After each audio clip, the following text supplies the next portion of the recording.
louder voice. We would maybe even be able to be invited to sit at a table.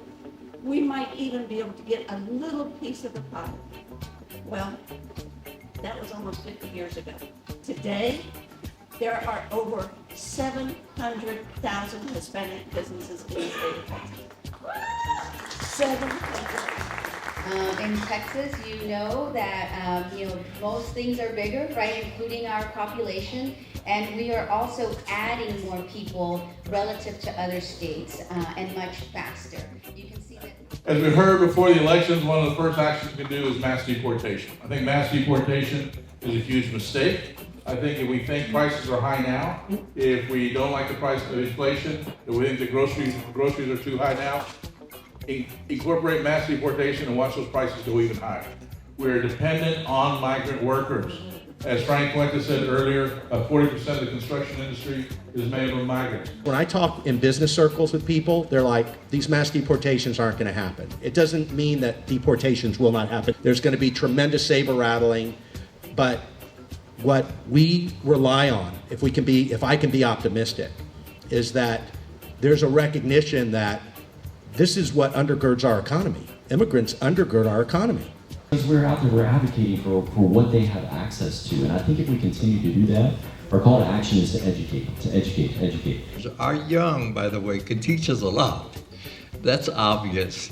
But it's also should be obvious that senior members of our communities, people that come with experiences, have a lot to share. I think they need to, for example, give hope to our young. We have fought this fight before.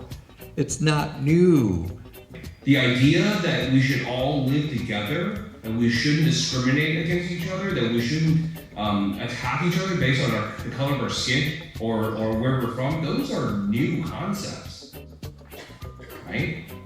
The idea that there are inferior races, that is old. That is a beast that has been living in the darkest shadows of humanity since our very conception. So it's not even something new that has come and come attack us. It is the same old monster. Mention was that there's also a move to end birthright citizenship, i.e., if your parents are undocumented but you're born here, the law says that you're an American citizen. There's also a move that's been identified to end that. I'm not saying it's going to happen, and I can guarantee you that if there's any law, policy, or act that violates the civil rights of an individual, Blue Light will be involved. Renewing every 2 years for a work permit, it costs anywhere from $400 to $600 each time they do that. And so in order for them to get deported, they would have to be placed in removal proceedings. And they have due process right. They are not guaranteed a lawyer during that immigration proceedings. They would have to hire a lawyer, and they would have to apply for some other benefit that would allow them to stay, whether it was asylum, refugee status, if they were married to a US citizen. People who've been here for 2 years, right now the government is doing something called prosecutorial discretion, which is basically saying if you've been here longer than 2 years and you haven't caused any trouble and you don't have negative criminal or immigration history, you're not our biggest target. So remember this moment. Remember how you can help others. We need to keep elevating our own people, because that's the only way we can also help bring all this expertise that we have, and it's not being leveraged the way it should.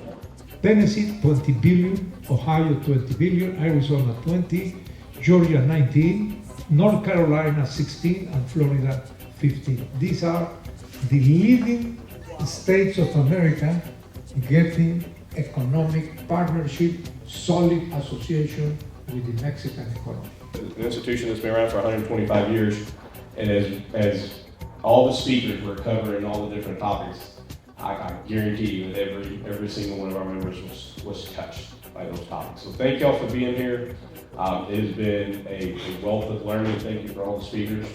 JR, Pauline, really appreciate it. Thank you. Great event for all.